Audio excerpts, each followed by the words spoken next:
Throughout human history, bridges have been milestones of progress, measurements of man's increasing ability to overcome the obstacles that once restricted his development.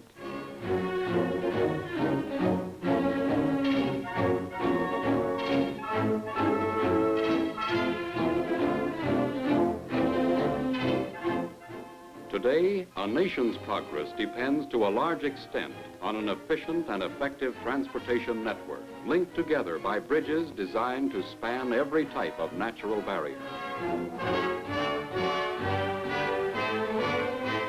Modern wheels, born to serve in a great transportation system, race over the once impassable barriers and speed on to the next triumph of the bridge builder's art.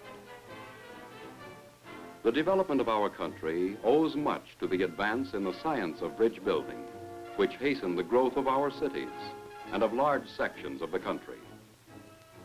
Linking the country are tens of thousands of railroad bridges and hundreds of thousands of highway bridges, the world's finest transportation system, spanning gullies, ravines, and valleys, streams, rivers, and harbors, tying each solid land area to its neighbor, literally weaving America into a closely knit fabric with tough strands of steel.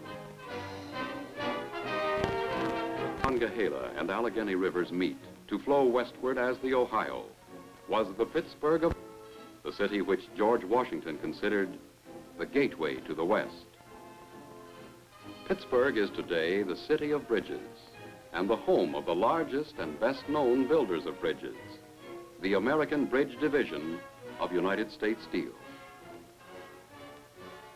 In the shadow of the home of these bridge builders are many examples of their engineering skills. A showroom of bridges. All are vital links in Pittsburgh's transportation system and the country's transportation system. Structures based on a mastery of mathematics and physics and chemistry and geology and aerodynamics and other exact sciences.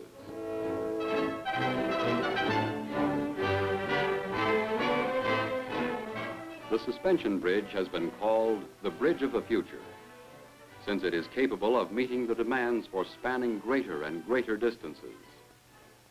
Suspension bridges have personalities of their own, even though they may look alike to the casual observer. For example, these two bridges appear to be of the same construction. A closer look, however, shows that one is the conventional type with 2 tower piers and 2 anchorages, while the other is the self-anchored type with 2 tower piers, but with the roadway itself serving as the anchorage. Crossing the Monongahela River is a good example of the typical suspension bridge, with its anchorage foundations and the foundations supporting the towers.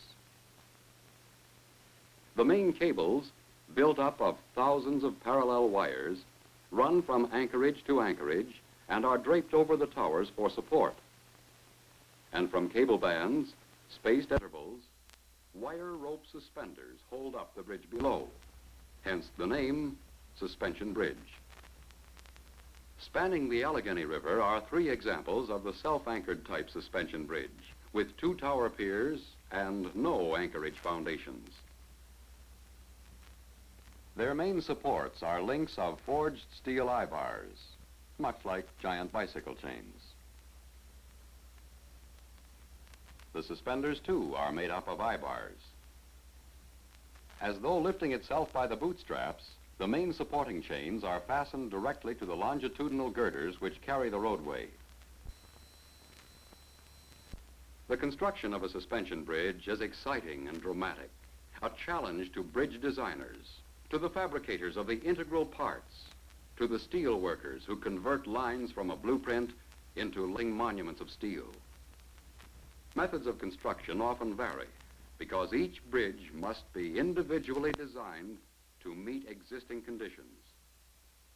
Not only are there entirely different types of suspension bridges, but the methods of construction differ also. For instance, cables are generally built up of thousands of single parallel wires banded together to form the main supporting cables. But in the case of the Paseo Bridge over the Missouri River at Kansas City, Instead of building cables of single wires laid side by side, they are constructed of 37 pre-formed bridge strands. The strands have been pre-stressed and cut to exact length with the ends permanently set into sockets, designed to fit perfectly into their anchorage seats. Before the main cables were installed, the roadway itself was supported by temporary falsework. This gave the bridgeman a working surface for the construction of the cables. Rollers down the center of the bridge not only protect the galvanized strands, they also ease the work of pulling the husky steel strands from their reels located beneath the structure. Each of these reels holds a single strand with sockets attached at both ends.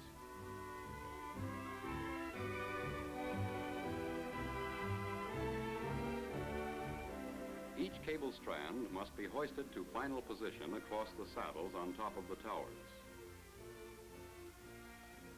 The sockets at the end of the strands are permanently seated in their anchorages.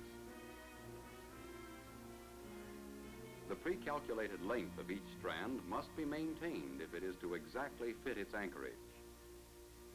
To keep any strands from twisting, which would lengthen or shorten them, the red lines must be kept parallel. Aluminum filler strips fill the crevices between the strands in the cable.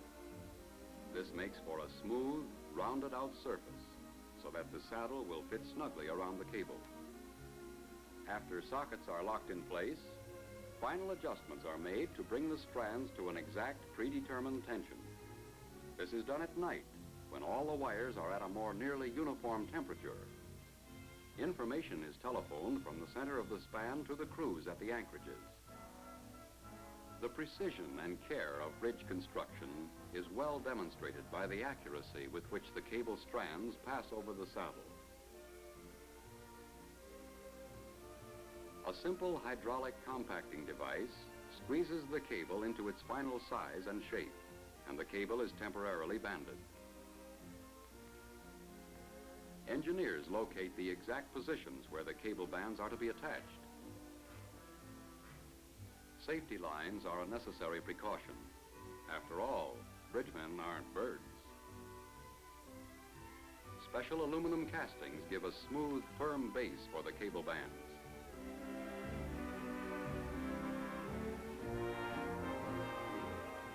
A large moving scaffold hung from wooden rollers serves as a working platform. The wooden rollers protect the galvanized wires of the cable from damage. With the band secure, suspenders are hung into position along the cable's entire length. Bridge suspender ropes, like the cable strands, were accurately pre-stressed, cut and fitted with sockets at the factory. As cable bands and suspenders are attached, the sockets on the ends of the suspenders are fitted neatly into their seats on the girders beneath the roadway and are secured by bolts through the stiffener angles. Long filler strips round out the cable for the wire wrapping operation. A wrapping machine spins 3 wires simultaneously, covering the cable throughout its entire length, except for the areas next to the cable bands. These areas are hand wrapped. A heavy application of red lead paste provides an excellent protective coating for the cable.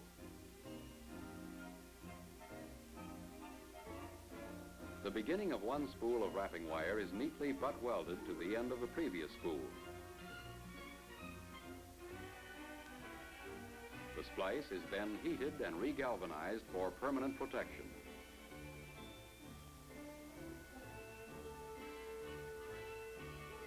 And the wrapping continues.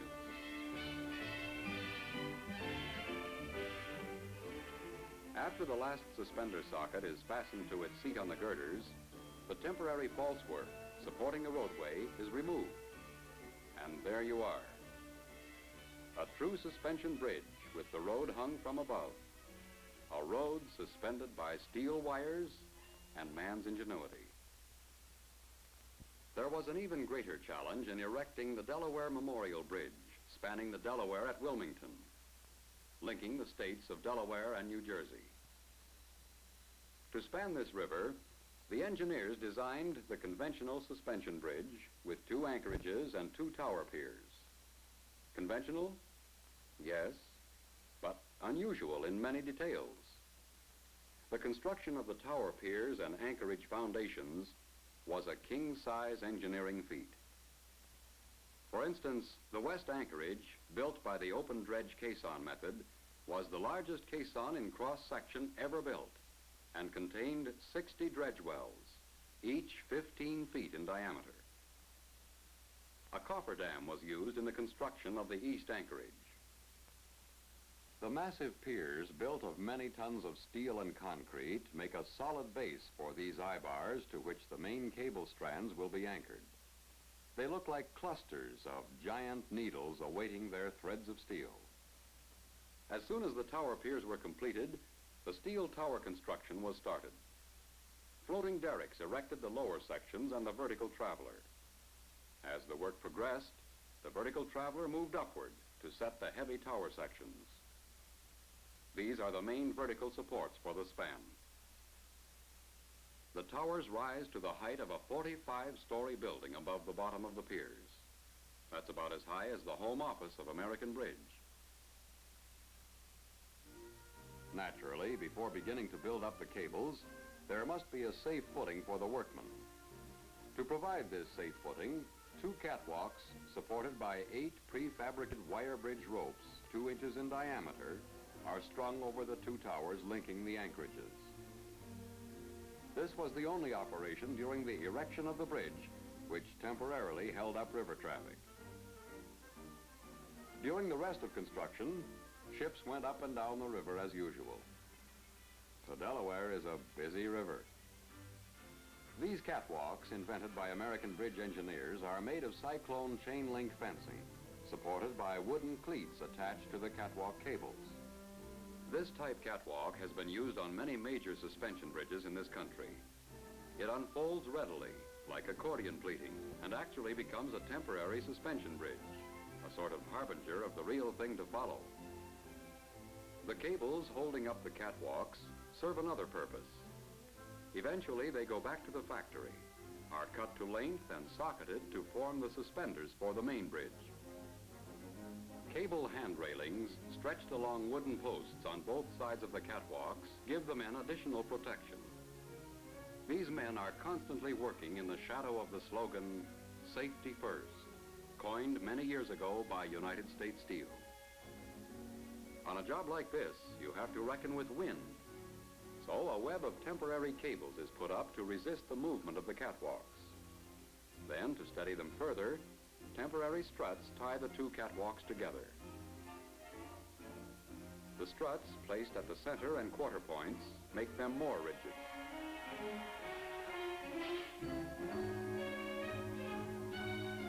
The workmen erect the tramway supports for the installation of the endless hauling ropes, to which the spinning wheels will be mounted, for the purpose of pulling loops of wire from large supply reels back and forth to form the cables.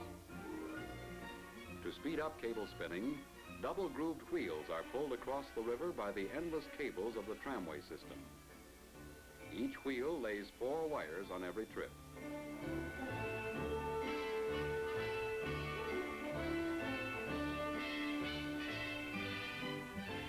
Since there is another wheel coming from the other anchorage at the same time, 8 wires are laid each time the spinning wheels cross the river, the wheels passing each other in the exact center of the bridge on each crossing.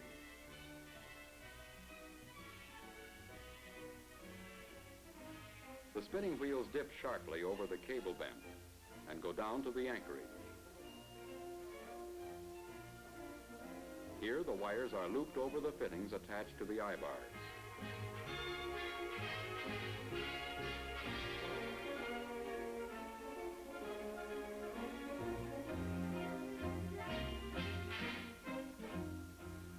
Then the wheel is reloaded with 2 new loops from the large wire reels and is made ready for the return trip across the river.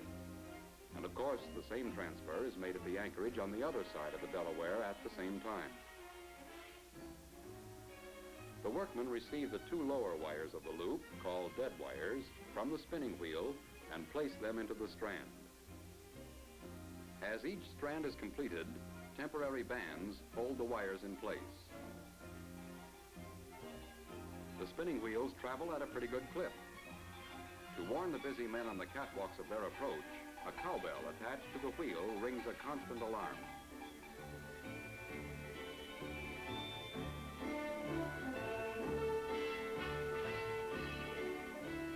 Uniform tension is maintained during the spinning operation by a series of counterweights and sheaves housed in the spinning tower.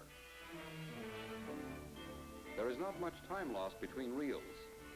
Another is always waiting to be rolled into position. The ends of the wires splice together and the spinning continues.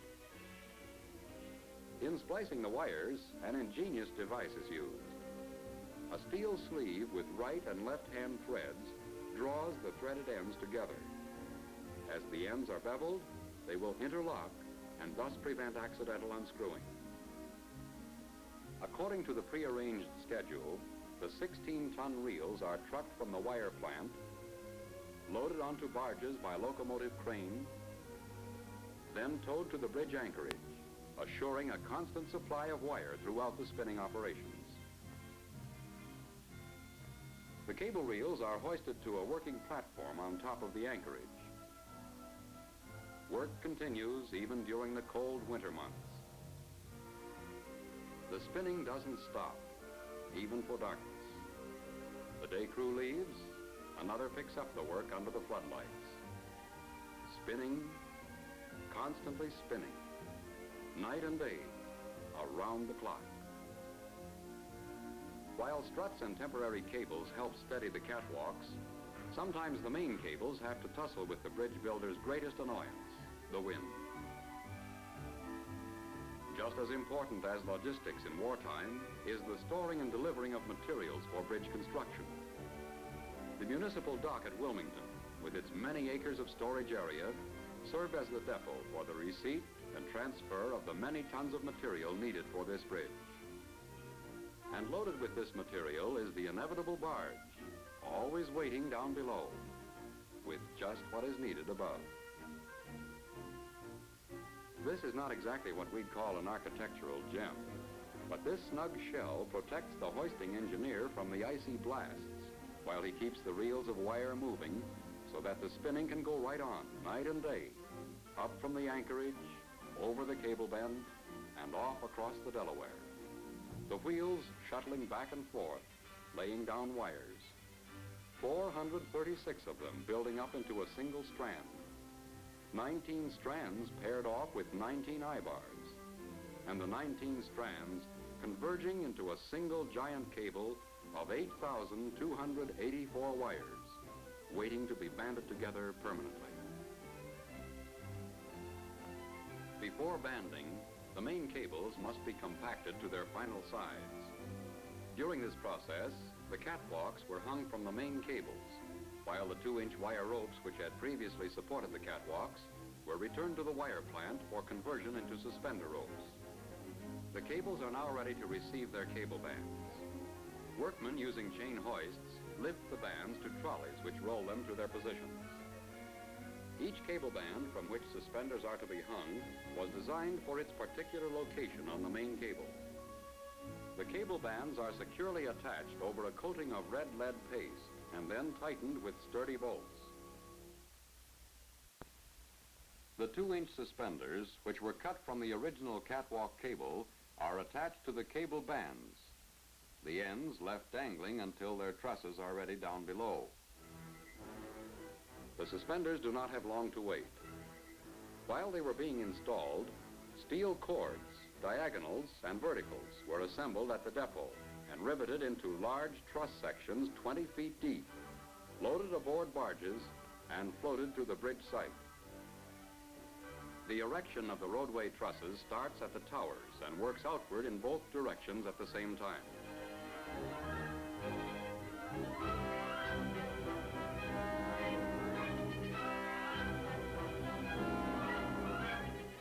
Traveler derricks hoist the truss sections into positions.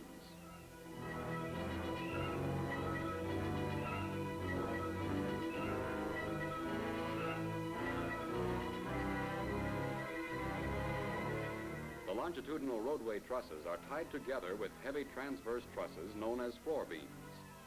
These floor beams, together with the lateral bracing system, add stiffness to the entire structure.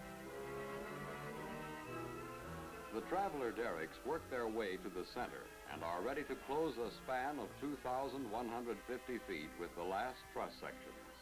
And the suspenders hanging from the cable bands on the main cables are ready for the last trusses.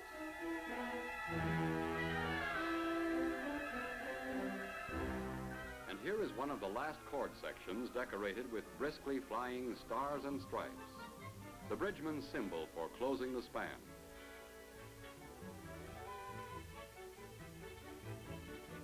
The men know that it will fit because every steel member has been made exactly to the engineer's blueprints.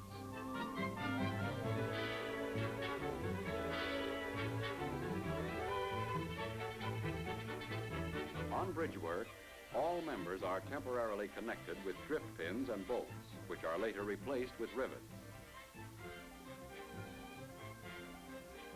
The two traveler derricks have finally worked their way face to face. They seem to be bowing ceremoniously, as though congratulating each other on a job well done. White-hot rivets permanently connect the sections as drift pins and bolts are removed.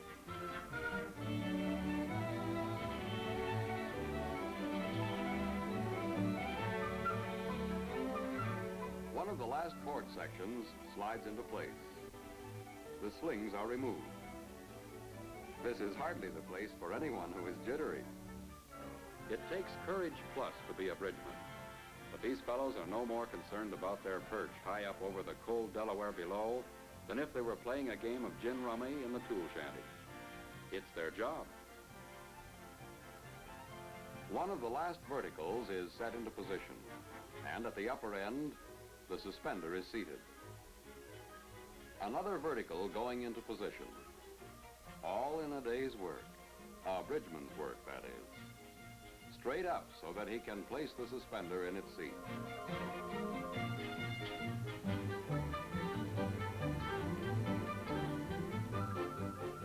Just a single bolt through the stiffener is all that's necessary to hold the suspender in place permanently.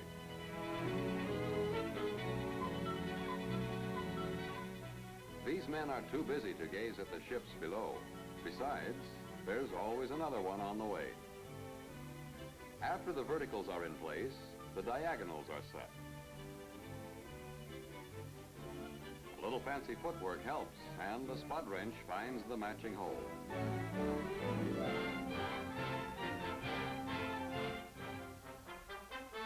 Here's an easy way down. Fun, isn't it? Well, anyway, he's at home up here.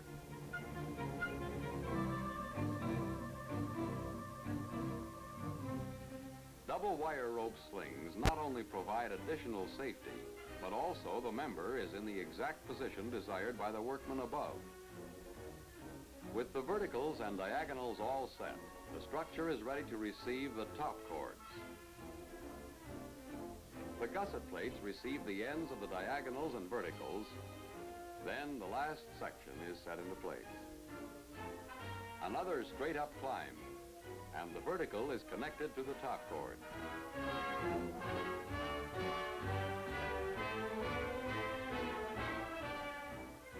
Finally, the splice plates, already temporarily bolted to the member, are placed. Not a finished bridge yet, but it's easy for a bridgeman to picture the heavy traffic which will soon be speeding across the structure. After the roadway system has been filled in at the center of the span, the unfinished sections between the anchorages and the ends of the roadway trusses are completed.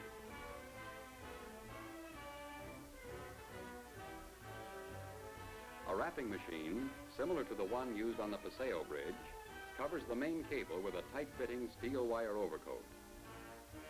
Permanent protection against the weather is provided by the heavy red lead paste which coats the entire cable. From the amount of red lead on the workmen's clothes, they would seem to be preparing for a rough winter.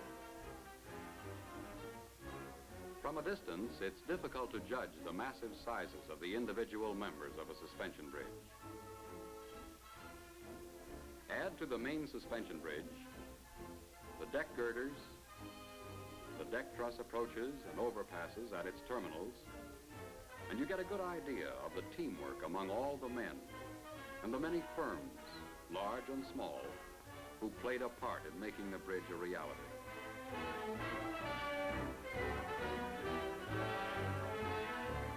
What a job. There were over 175 subcontractors, each tops in his particular field, and all working from the same master set of blueprints and specifications. They so dovetailed and synchronized their individual chores that a 650-foot suspension bridge from Anchorage to Anchorage and almost another 7,000 was ready for public use within 18 months after the first steelwork for the superstructure was started. Today, spanning the often turbulent waters of the mighty Delaware, with ships from every port flying back and forth in endless procession, this beautiful bridge is truly a fitting memorial to the World War II heroic dead of Delaware and New Jersey. And another suspension bridge closes a gap in America's great transportation system.